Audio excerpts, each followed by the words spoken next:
সূরাতুল আনআমের 108 নম্বর আয়াত তেলাওয়াত করেছি। এখানে আল্লাহ রাব্বুল ইজ্জা ওয়াল জালাল তিনি ইরশাদ করছেন, ওয়ালা তাসুব্বুল্লাযীনা ইয়াদউনা মিন দুনিল্লাহি ফায়াসুব্বুল্লাহা আদওয়ান বিগাইরি ইলম কাযালিকা যায়্যান্না লিকুল্লি উম্মাতিন আমালাহুম থুম্মা ইলা রাব্বিহিম মারজিউহুম ফায়ুনাব্বিউহুম বিমা কানু ইয়ামালুন।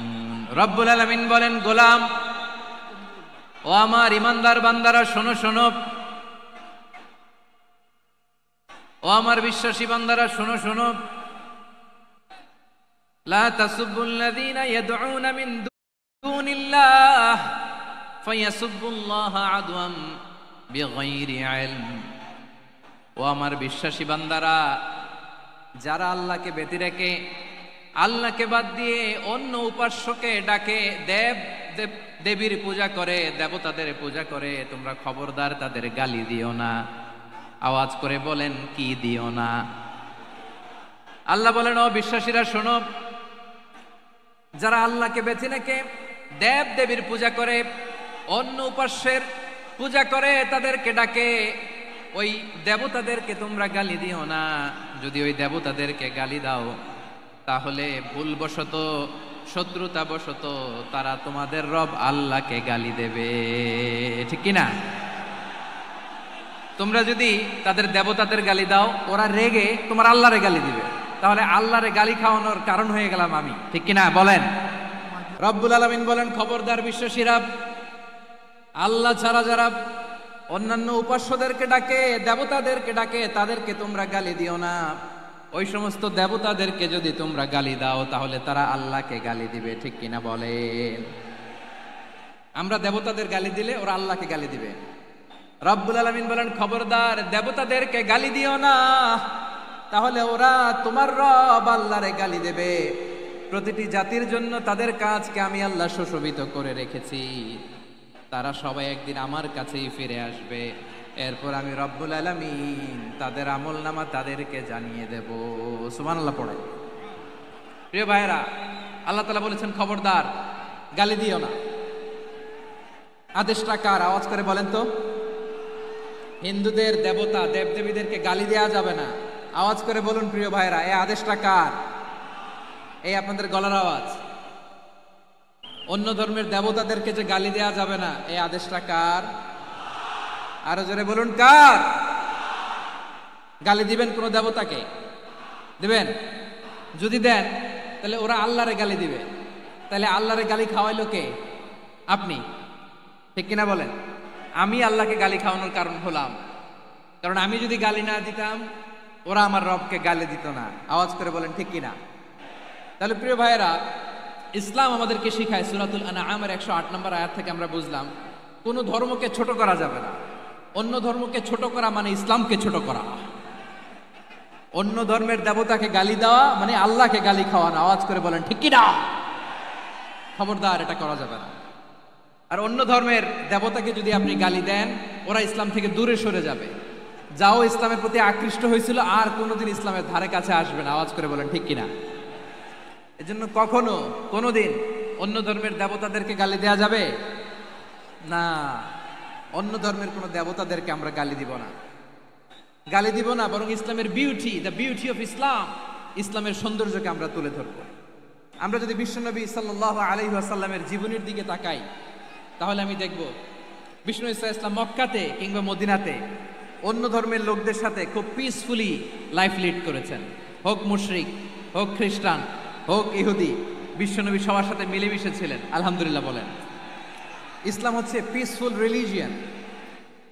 অন্য ধর্মের প্রতি সহনশীলতার সবক ইসলাম আমাদেরকে দেয়। কিন্তু প্রতিটি মুসলিমের এটা মনে রাখতে হবে, আল্লাহর কাছে পছন্দনীয়, গ্রহণযোগ্য ধর্ম, জীবনাদর্শ একটি, সেটা হচ্ছে ইসলাম। আওয়াজ করে বলেন, সেটা কি? লালমনিরহাটের ভাইয়েরা আওয়াজ করে বলুন, আল্লাহর কাছে মনোনীত ধর্ম একটি, সেটা কি? এজন্য রব্বুল আলামিন বলেন, ইন্নাদ দীনা ইনদাল্লাহিল ইসলাম, আল্লাহর কাছে মনোনীত গ্রহণযোগ্য অ্যাকসেপ্টেড ধর্ম মতাদর্শ একটা, সেটা হলো ইসলাম। ইসলাম ছাড়া অন্য কোনো ধর্ম যদি কেউ তালাশ করে, তার ওই ধর্ম আল্লাহ গ্রহণ করবে না। ওমাই ইয়াবতাগি গায়রাল ইসলামি দীনান ফালাই ইউকবালা মিন ওয়া হুয়া ফিল আখিরাতি মিনাল খাসিরিন।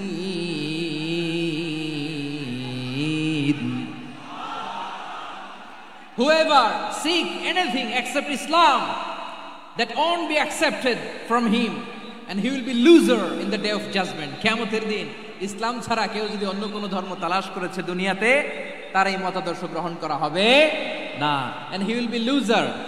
সে হবে লুজার, ক্ষতিগ্রস্ত, হাই হাই কোম্পানির ম্যানেজার। ওর আমও শেষ, সালাও শেষ। আওয়াজ করে বলেন ঠিক কি না? এজন্য ইসলাম পেয়ে আমরা খুশি না বেজার? প্রত্যেক নামাজ শেষে আমরা আল্লাহরে বলি, আল্লাহ রাদিতু বিল্লাহি রাব্বা ওয়া বিল ইসলামি দীনা ওয়া বি মুহাম্মাদিন নাবিয়ান ওয়া রাসূলা। ও আল্লাহ, তোমারে রব হিসেবে পেয়ে আমরা খুশি। ও আল্লাহ, ইসলামকে ধর্ম হিসেবে পেয়ে আমরা খুশি। বিশ্বনবীকে আমাদের রাসূল পেয়ে আমরা খুশি। ঠিক কিনা বলেন? ইসলাম ছাড়া অন্য কোনো ধর্ম আমরা গ্রহণ করব না। ঠিক কিনা বলেন? আল্লাহর কাছে অ্যাকসেপ্টেড রিলিজিয়ন একটা, সেটা ইসলাম। তো বিশ্বনবী সাল্লাল্লাহু আলাইহি ওয়াসাল্লাম মক্কাতে কিংবা মদিনাতে খুব পিসফুলি এক্সিস্ট করেছেন, যে কোনো ধর্মের সাথে মিলেমিশে চলেছেন। তার প্রমাণ আমরা যদি রাসূল সাল্লাল্লাহু আলাইহি ওয়াসাল্লামের বায়োগ্রাফির দিকে তাকাই, তাহলে দেখব তিনি মুশরিকদের সাথে পিস ট্রিটি করেছেন, শান্তি চুক্তি, পিস ট্রিটি, পিস এগ্রিমেন্ট। আপনারা হুদাইবিয়ার সন্ধির নাম শুনেছেন? আমার লালমনিরহাটের কলিজার টুকরা ভাইয়েরা, হুদাইবিয়ার সন্ধির নাম আপনারা শোনেন নাই? ৬ষ্ঠ হিজরিতে বিষ্ণু ঈসা ইসলাম মুশরিকদের সাথে এই ট্রিটি করেছেন, চুক্তি। কাদের সাথে? মুশরিকদের সাথে। আমরা তো মুসলমান বসতে পারি না। আমরা দুই মুসলিম ভাই একসাথে বসে চা খেতে পারি না, গল্প করতে পারি না। বিষ্ণু ঈসা ইসলাম মুশরিকদের সাথে ট্রিটি করেছেন, হুদাইবিয়ার সন্ধি। এই সন্ধির আগে মক্কা থেকে কেউ মদিনায় যেতে পারে না, মদিনা থেকে কেউ মক্কায় যেতে পারে না। কিন্তু এই সন্ধির পরে ট্রাফিক স্বাভাবিক হয়ে গেল।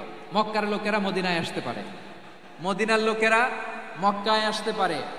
এটাকে বলে সুলহে হুদাইবিয়া, the peace agreement of Hudaybiyyah, শান্তি চুক্তি।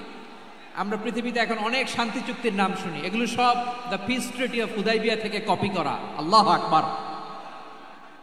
তাহলে বিশ্বনবী সাল্লাল্লাহু আলাইহি সাল্লাম তিনি যে শান্তিপূর্ণ সহাবস্থানে বিশ্বাসী ছিলেন, মুসলমানেরা যে অন্য ধর্মের প্রতি সহনশীল, তার প্রমাণ হচ্ছে এই পিস ট্রিটি। শুধু তাই নয়, মাইকের সাউন্ডটা একটু বাড়াই দিতে হবে, খুব দুর্বল, একটু মজবুত করতে হবে, আর একটু ক্লিন করতে হবে, আর সবগুলা জায়গায় সাউন্ড যাচ্ছে কিনা একটু ক্রস চেক করতে হবে। হ্যাঁ, পাবেন দিচ্ছে mic operator, is trying his level best, দিচ্ছে। মাইক অপারেটর যিনি আছেন, প্রতিটি জায়গায় প্রতিটি সাউন্ড বক্সে যেন আওয়াজ পাওয়া যায়, একটু ক্রস চেক করেন, সাউন্ডটাকে একটু স্ট্রং করে দেন। হ্যাঁ, ঠিক আছে, মাশাআল্লাহ। এদিকে তাকান, এদিকে। মক্কার পার্ট গেল, পিস এগ্রিমেন্ট করলেন, শান্তি চুক্তি। বিষ্ণু ঈসা ইসলাম মদিনায় যে কি করলেন? মদিনায় যে বিষ্ণু ঈসা ইসলাম মদিনা চার্টার করলেন, মদিনা সনদ, সাহিফাতুল মদিনা, এটার বলে মদিনা চার্টার। এই যে ওয়েস্টে, ইউরোপে, আমেরিকাতে তারা অনেক চার্টার করে, এই সব চার্টার মদিনা চার্টার থেকে কপি করা। আওয়াজ করে পড়েন সুবহানাল্লাহ। বিষ্ণু ঈসা ইসলাম মদিনায় গেলেন, মদিনাতে মুসলিম, মুশরিক, ইয়াহুদি, এই তিন ধর্মের লোক মিলে সব স্টেক হোল্ডার যারা আছে সবাইকে নিয়ে বিষ্ণু ঈসা ইসলাম মদিনা চার্টার করলেন, মদিনা সনদ। পড়েন সুবহানাল্লাহ। শুধু তাই নয়, মক্কাতে বিশ্বনবী পিস এগ্রিমেন্ট করলেন, শান্তি চুক্তি মুশরিকদের সাথে। মদিনাতে যে বিশ্বনবী মদিনা চার্টার করলেন, মদিনা সনদ করলেন ইহুদিদের সাথে। আবার মদিনাতে বিশ্বনবী ইহুদিদের সাথে পিস ডায়ালগ করলেন, ইন্টারফেথ ডায়ালগ করলেন, আন্তধর্মীয় সংলাপ করলেন, যেই সংলাপের মূল ভিত্তি ছিল তাওহীদ। মূল ভিত্তি ছিল কি?